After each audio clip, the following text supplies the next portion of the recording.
আপনাদের মধ্যে অধিকাংশ মানুষই ওয়েস্ট বেঙ্গলের ফর্মার চিফ মিনিস্টার মমতা ব্যানার্জিকে ক্যালকাটা হাইকোর্টে অ্যাডভোকেটের রোবস পরে যেতে নিশ্চয়ই দেখেছেন।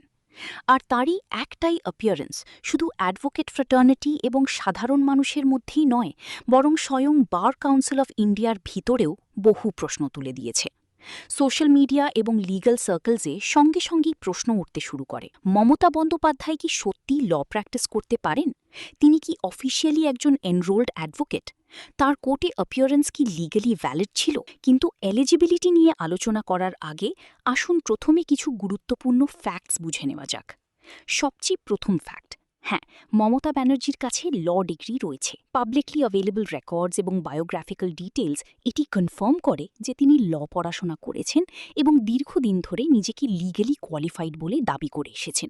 কিন্তু ইন্ডিয়াতে শুধুমাত্র ল ডিগ্রি থাকলেই স্বয়ংক্রিয়ভাবে কাউকে কোর্টে প্র্যাকটিস করার পারমিশন দেওয়া হয় না। অ্যাডভোকেটস অ্যাক্ট এবং বার কাউন্সিল রুলস অনুযায়ী যে কোনো ব্যক্তির স্টেট বার কাউন্সিলে ফর্মালি এনরোল্ড হওয়া জরুরি, তার নাম রোল অফ অ্যাডভোকেটসে থাকা উচিত এবং তার বিরুদ্ধে লিগ্যাল প্র্যাকটিস নিয়ে কোনো সাসপেনশন বা ডিসকোয়ালিফিকেশন থাকা উচিত নয়। এবার আসা যাক সবচেয়ে গুরুত্বপূর্ণ ডেভেলপমেন্টের কথায়।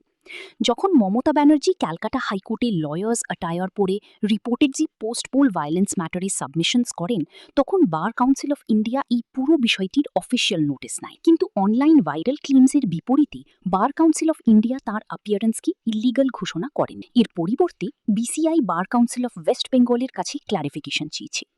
রিপোর্টস অনুযায়ী বার কাউন্সিল অফ ইন্ডিয়া জানতে চেয়েছে তার এনরোলমেন্ট নাম্বার কি, এনরোলমেন্টের ডেট কি, তার নাম এখনও স্টেট রোল অফ অ্যাডভোকেসি রয়েছে কিনা, চিফ মিনিস্টার থাকাকালীন তিনি তার প্র্যাকটিস সাসপেন্ড করেছিলেন কিনা এবং পরে তিনি ফর্মালি প্র্যাকটিস রিজিউম করেছিলেন কিনা। এবং এখানে একটি বিষয় অত্যন্ত গুরুত্বপূর্ণ, বিসিআই স্পেসিফিক্যালি বলেছে যে তারা এই details without expressing any opinion চেয়ে পাঠিয়েছে।